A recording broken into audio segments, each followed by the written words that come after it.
is Mark from Uber Rock, and we're here in Katie Daly's bar in the middle of Belfast, right next door to the wonderful Limelight venue, where in an hour or so, three bands are about to take the stage, and the first of them, fronted by this man here, Mr. Griffin Dickinson, lead singer of SHVPES. Yeah. First thing I've got to ask you, the band's called SHVPES, but what is it with the V in the middle of the...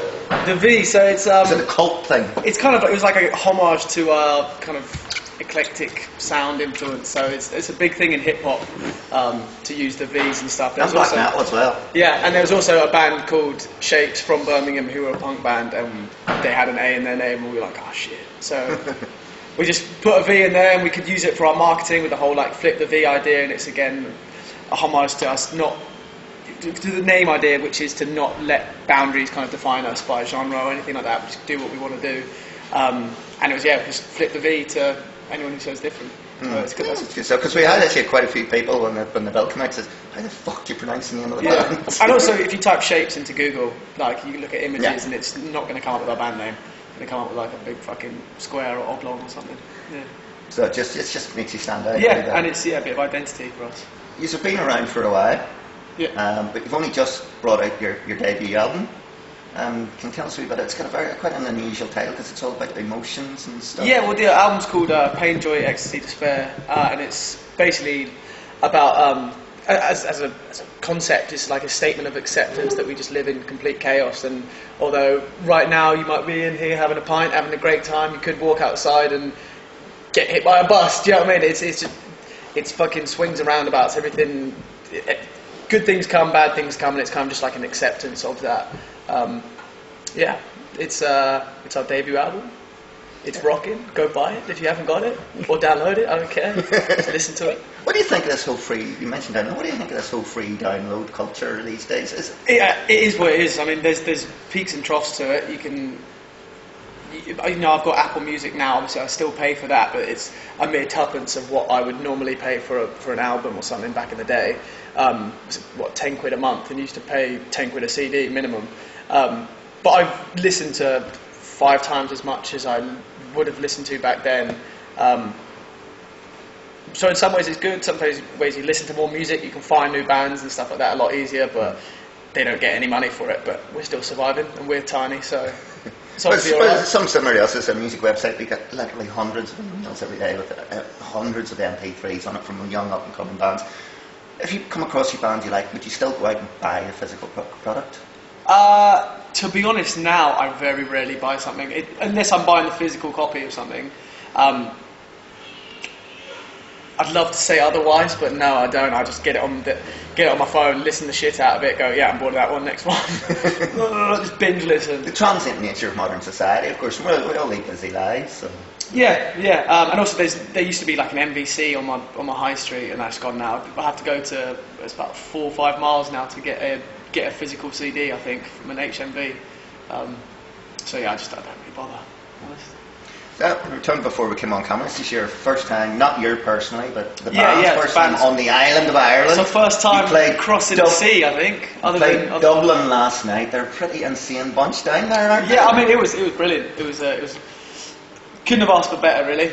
We went out and it seemed like they weren't really feeling our band, and then gave it some, and by the end of it, they're all moshing and shit and jumping up and down. So it was. Yeah, I think we did our job. I think we won them over, so we're very happy with it. Yeah, well, they're even madder here in Belfast, so... Yeah, so I've heard. Hope they turn up early. How challenging is it? You're the opening band on a 3-band bill, and obviously most people are here to see Trivium. Yeah. How challenging is it for you as an artist? But I actually call them trivial. Mine are up the hell, so it does. Brilliant. One of our favourite bands. Yeah. But how challenging is it for you as the opening band on a bill like that, to get the crowd going and to get them warmed up thinking? I mean... Judging by last night, it's actually all right. we'll see as the tour goes on. I think it's always difficult because you just got to know that everyone in there kind of just can't wait for your set to finish. Like they go in there either wanting to check out a new band or just being like, I just want to fucking drink and get to the front and fuck these guys off. So it's very much all quality, no talking or anything like that. We just try and get through it, get as many songs out, bring as much to the table as we possibly can. And then fuck off sharpish before 6, come on. Well, you're well used to it, because you played with a lot of high-profile bands in your short career, like, haven't you? Yeah, we played with some pretty cool names. You said you didn't really want to talk about it, but you love to support your dad's band. No. No. How to just shoot yourself in the foot completely. It's just... I want to do it myself. There's, nepotism gets you nowhere, and it gets you no respect, and I wouldn't be able to respect myself if I did that, so... What advice did your dad give to you when you first said, Dad, I want to be singer in a heavy metal band? I didn't tell him. You just went out and did it? I just went out and did it. You did the V to him? Yeah, right. The first thing he heard was my brother sent him the first track that we did. He sent me a message, he was like, you're in a band? Yeah. I don't know, just go out and do it, really. Kind of like masturbating for the first time.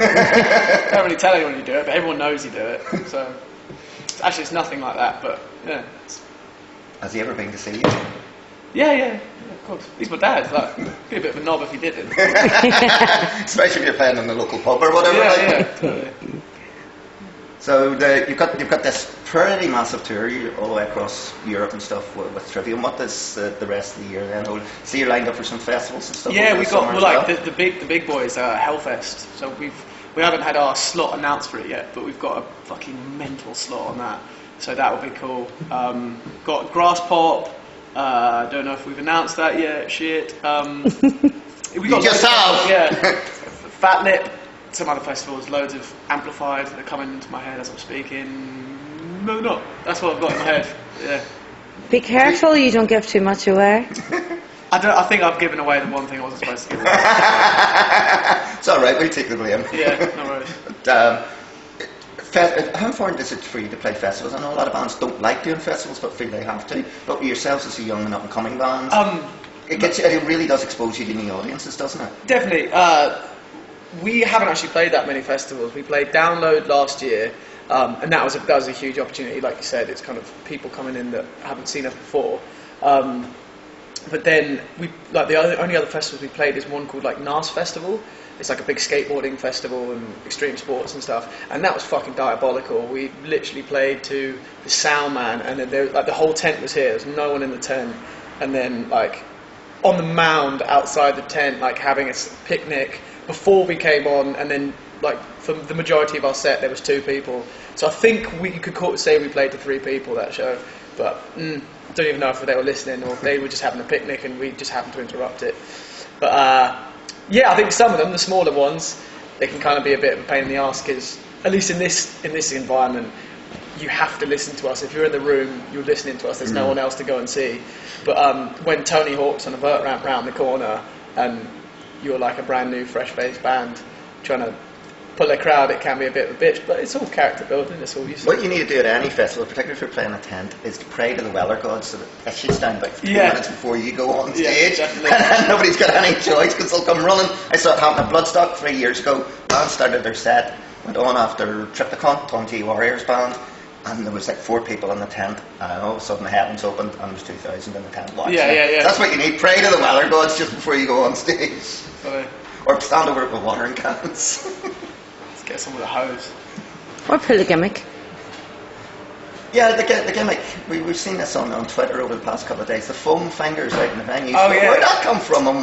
Well, it's just we want to get something to engage with fans with, and kind of, I love to meet all the people that kind of enjoy the set and actually follow our social media and shit like that. It's like they're, the things that keep us going and keep us getting to these places. So it's cool to kind of go and meet them and have a chat with them, and yeah, just wanted to make a little fucking Easter egg hunt for the guys.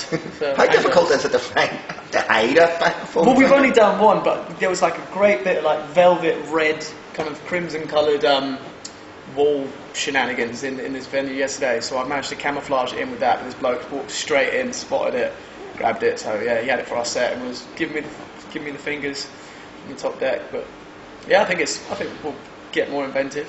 Yeah, well, you need to. Yeah, totally. Griffin, it's been a pleasure talking to you. Thank you very much, Good mate. luck with the set tonight. Cheers. Good luck with the rest of the tour. This is Mark from Uberrock with Griffin from Shapes with the V in the middle and a V to musical mediocrity. Super Rock, over and out, keep her lit, keep her between the hedges.